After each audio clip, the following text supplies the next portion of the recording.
Hello mga best! So eto, sagutin ko yung tanong ni Ma'am Sandy Gampal. Sabi niya, paano din po mag-edit na may screenshot background tapos parang naka-green screen yung tao. So eto po yung ibig sabihin ni Ma'am Sandy. Ayan, kung makikita nyo, may screenshot po sa likod ko. And then pwede mo rin gawing picture ng tao yan. Pwede ka rin mag-flex ng sahod mo dyan mga best. Kung may sahod ka na kay Meta, gamit lang ang screenshot neto.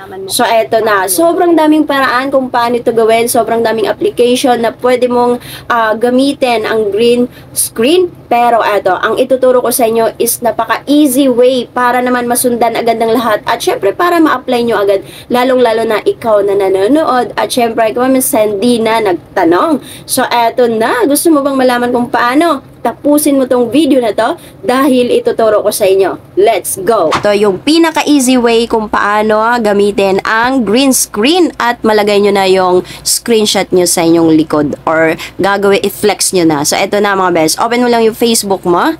Okay, hindi tayo gagamit ng application. Facebook tayo diretso mga be.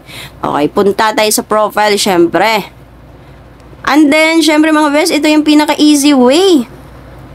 Punta ka na agad dito sa may reels mo. Okay. So, gagawin mo lang, punta ka sa may green screen. So, eto na, yung mukha natin, best.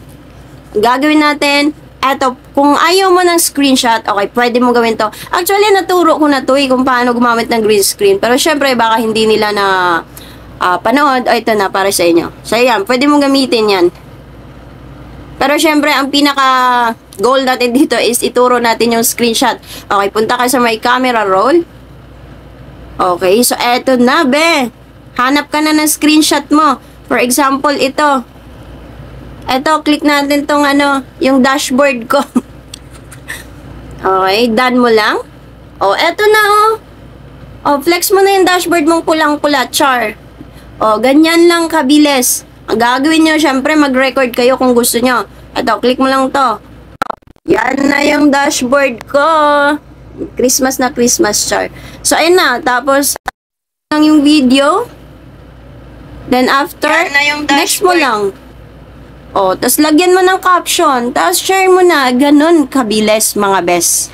So, ayun mga best, na ituro ko na sa inyo. Kaya, gawin nyo na agad mga best para makapag-flex na kayo agad. So, yun lang. Kung nagustuhan mo itong video na to, huwag mo kalimutang mag-share, mag-like sa ating video. At syempre, follow mo na rin ako para updated ka sa next video na aking gagawin. Yun lang. Bye-bye!